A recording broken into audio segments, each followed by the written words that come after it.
विजयनगर राज्य के राजा तेज प्रताप अपने आसपास के सभी राज्यों में बहुत ही प्रसिद्ध थे। उनकी प्रसिद्धता का कारण सिर्फ बहादुरी और न्यायप्रिय होना ही नहीं, बल्कि राजा का मुख्य सलाहकार उनका जादुई तोता था। राजा के कई सलाहकार होने के बावजूद भी राजा को अपना तोता सबसे प्रिय था। जादुई तोता बहुत लंबे समय से राजा के राज्य में था और हमेशा से ही उचित सलाह दिया करता था। एक दिन प्रातः काल के समय राजा के दरबार में एक पंडित पधारते हैं और राजा से निवेदन करते हुए कहते हैं कि राजा, मेरे साथ उचित न्याय करिए, आप मेरी मदद करिए। पंडित बहुत ही व्याकुल और परेशान था। उसकी दयनीय स्थिति देखकर राजा उनसे पूछते हैं, शांत होकर बताइए पंडित जी, आपकी क्या समस्या है। पंडित बहुत ही दुखी मन से राजा से कहते हैं, महाराज, जब मेरी पुत्री छोटी थी तब मैंने साहूकार के पास 500 मुद्रा दी थी रखने के लिए और कहा था कि जब मेरी बेटी विवाह योग्य हो जाएगी तब मैं ब्याज सहित इन मुद्राओं को ले जाऊंगा। पर अब जब मैं जाता हूँ साहूकार से अपने मुद्राएं मांगने, तब वो अपने बात से मुकर जा रहा है और कहता है कि उसके पास मेरी मुद्राएं नहीं है, ना ही मेरे पास कोई सबूत है कि मैंने उसे अपनी मुद्राएं दी थी। राजा के समक्ष एक विषम परिस्थिति आ गई थी। सबूतों की कमी की वजह से वो साहूकार पे कोई भी सख्त कार्रवाई नहीं कर सकते थे और पंडित के चेहरे से लग रहा था कि वह झूठ नहीं कह रहा है। राजा पूर्ण रूप से उनकी सहायता करना चाह रहे थे और अपना न्याय भी स्थापित करना चाहते थे। राजा ने अपने सलाहकारों से बताया कि आप सबकी क्या राय है, अपनी अपनी राय मुझे बताएं। सभी सलाहकार अपनी बुद्धि की योग्यता के अनुसार राजा को सलाह देने लगे। कोई कहता था कि राजा आप अपने ही राजकोष से इस पंडित की सहायता कर दें, तो कोई सलाह देता कि हमें साहूकार को कैद में बंद कर देना चाहिए। पर राजा का तोता बिल्कुल चुप था।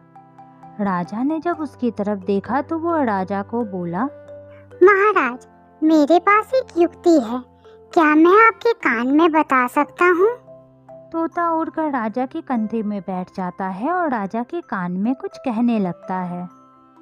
राजा ने सर हिलाकर तोता की सारी बातें सुनी और उन्हें तोता का सलाह पसंद भी आया। तो फिर राजा पंडित जी से कहते हैं, पंडित जी, कल आप उस साहूकार की दुकान के पास खड़े रहिएगा। मेरा रथ वहां से गुजरेगा और मैं जैसा जैसा आपसे कहूँगा आप वैसा वैसा कीजिएगा। इसके बाद पंडित वहां से विदा लेते हैं और अगले दिन ठीक समय पर वह साहूकार के दुकान के बाहर जाकर खड़े हो जाते हैं। राजा अपने रथ को लेकर साहूकार की दुकान के पास से गुजरता है और साथ में तोता भी था। राजा साहूकार के दुकान के पास अपने रथ को खड़ा करते हैं और कहते हैं, पंडित जी, आप यहाँ क्यों खड़े हैं? हमारे होते हुए आप इस तरह से अपने पैदल कदमों से रास्ता तय करेंगे? आइए हमारे रथ में बैठ जाइए। जैसा राजा ने कहा पंडित ने भी वैसा ही किया और राजा के रथ में जाकर बैठ गए। दुकान से थोड़ी दूर जाकर राजा ने पंडित जी को रथ से उतार दिया और कहा, पंडित जी, आपका कार्य हो चुका है, जल्द ही साहूकार आपकी मुद्राएं आपको वापस कर देगा। और राजा चले जाते हैं। पंडित जी सोच में पड़ जाते हैं, बस इतना करने से ही मुझे मेरे मुद्राएं वापस मिल जाएंगी, पर कैसे? पर पंडित जी को राजा के ऊपर पूर्ण विश्वास था। वह निश्चिंत होकर अपने घर को लौट गए। यहाँ साहूकार अपने दुकान के समक्ष हुए उस घटना को लेकर बहुत व्याकुल था। वह सोच रहा था, आखिर जिसे मैं एक मामूली पंडित समझ रहा था, वह तो राजा का जानकार निकला। कहीं अगर उसने राजा से मेरी शिकायत कर दी तब तो मेरा धंधा ही बंद हो जाएगा। मुझे अब क्या करना चाहिए? बहुत सोच विचार करने के बाद साहूकार ने अपने आदमी को पंडित के घर भेजा पंडित को बुलवा लाने के लिए। यहाँ जब साहूकार के आदमी पंडित के घर आते हैं और पंडित जी से कहते हैं कि साहूकार ने आपको बुलाया है, पंडित सोच में पड़ जाता है, आखिर साहूकार मुझे क्यों बुला रहा है? चल कर देखते हैं आखिर वहाँ क्या चल रहा है। पंडित साहूकार के पास पहुँच जाता है, परंतु यहाँ तो साहूकार के स्वभाव में बहुत कुछ परिवर्तन हो गया था।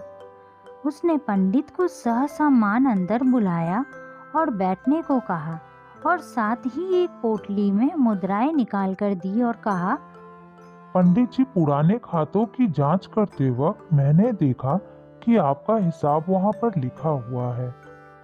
पूरे ब्याज के साथ 12,500 मुद्राएं होती है और आपकी पुत्री तो मेरी भी पुत्री है, इसलिए मेरे तरफ से 1,000 मुद्रा पुत्री के विवाह के भेंट के लिए मैं देना चाहता हूँ।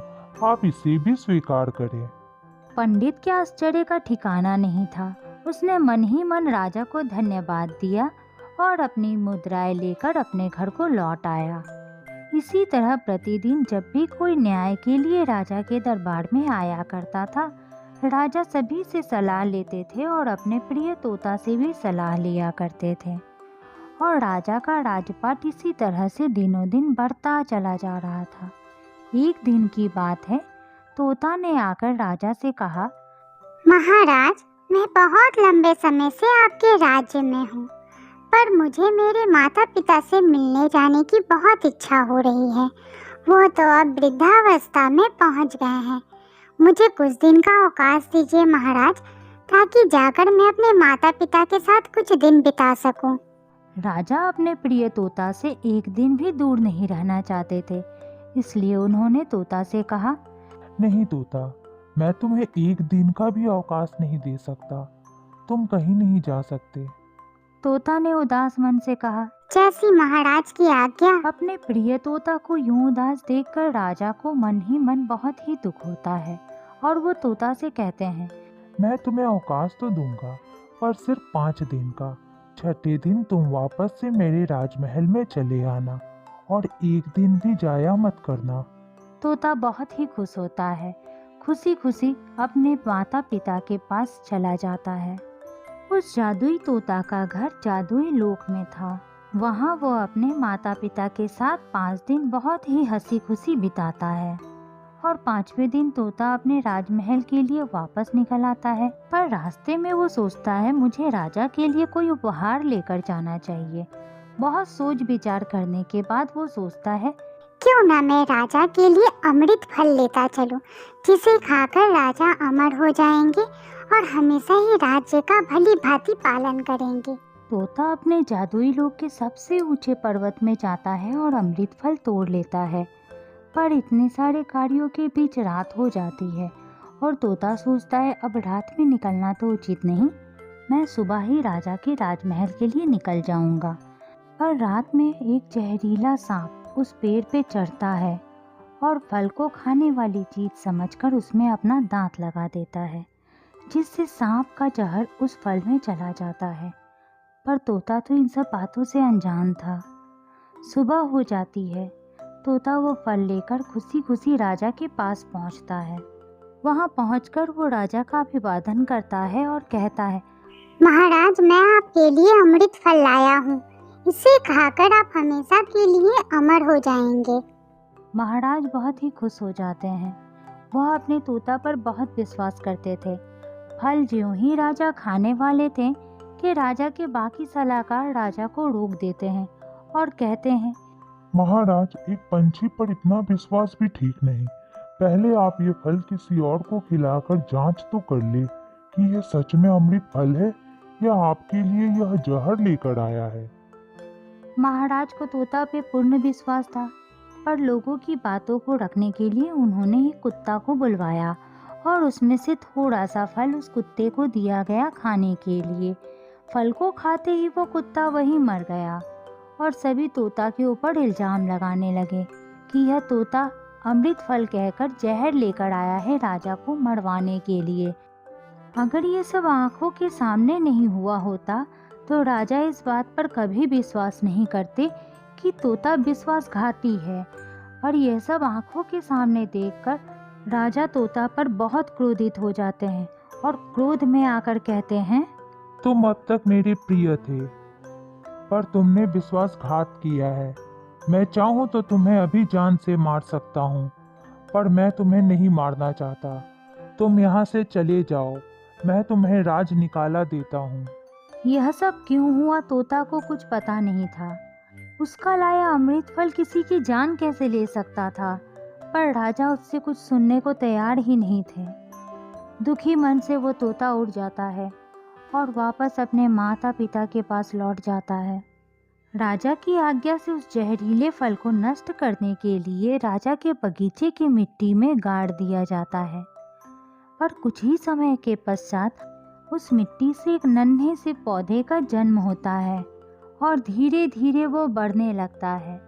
जब राजा को इसकी सूचना मिलती है तो उन्होंने अपने सैनिकों को भिजवाकर पूरे राज्य को सूचित कर दिया कि यह एक जहरीला पौधा है।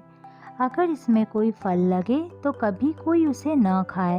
धीरे धीरे वक्त बीतता जाता है और वो पौधा बहुत बड़ा हो जाता है और उसमें बहुत सारे फल लग जाते हैं। दिखने में वो फल बहुत ही आकर्षित थे, पर राज्य में कोई भी उस फल को नहीं खाता, क्योंकि बरसों पहले राजा ने सबसे कहलवा दिया था कि यह एक जहरीला पौधा है। एक दिन वहां से एक वृद्ध राहगीर गुजर रहा था। धूप बहुत होने की वजह से वो बहुत थक गया था और उस पेड़ की छांव में सो गया। उठने के पश्चात उसे बहुत जोरों की भूख लगी थी और पेड़ को हरे भरे फलों से लदा हुआ देखकर वो बहुत ही ललच गया और उसने एक फल तोड़ा और उसे खाकर अपनी भूख मिटाई। तभी कुछ चमत्कार हुआ और वो बूढ़ा व्यक्ति देखते ही देखते बिल्कुल से जवान हो गया। जब यह बात राजा को पता चली तब वो बूढ़े व्यक्ति को राजा के दरबार में बुलाया गया। उसने राजा को बताया कि किस तरह से वो राहगीर उस पेड़ की छांव में पहले विश्राम करता है और बाद में अपनी भूख को मिटाने के लिए उस फल को खाता है और उसके बाद ही वो जवान हो गया था। राजा सोच में पड़ जाता है। उन्हें तब विश्वास हो जाता है कि उनका तोता उनसे झूठ नहीं कह रहा था। अब उनका मन बहुत ही व्याकुल हो जाता है। जब दूसरे पंछियों से तोता को इस बात का पता चलता है तब वो शीघ्र ही राजमहल की तरफ चल देता है। इतने लंबे समय के बाद अपने तोता को वापस देखकर राजा बहुत ही आत्मविभोर हो जाते हैं और तोता से माफ़ी मांगने लगते हैं। उन्होंने बिना जांच पड़ताल किए ही अपने प्रिय तोता को विश्वासघाती समझ लिया था। तब तोता राजा से उस रात की सारी घटना बताता है, किस तरह एक जहरीले सांप ने उस फल को काट लिया था, जिसकी वजह से उसका जहर फल के उस किनारे में चला आया था जहां उस सांप ने अपना दांत लगाया था, और वही भाग वह कुत्ता खाया था, जिस वजह से उस कुत्ते की मृत्यु हो गई। पर बाकी भाग में सांप का जहर नहीं आया था, जिस वजह से उस फल से निकले हुए इस पेड़ में भी वही अमृत है। राजा अपने तोता को वापस अपने राजमहल में रख लेते हैं और खुशी खुशी अपने राज्य का संचालन करने लगते हैं। अगर आपको मेरी यह कहानी पसंद आई तो वीडियो को लाइक करें। आगे भी ऐसी ही कहानियों को सुनने के लिए मेरे चैनल को सब्सक्राइब करना ना भूलें।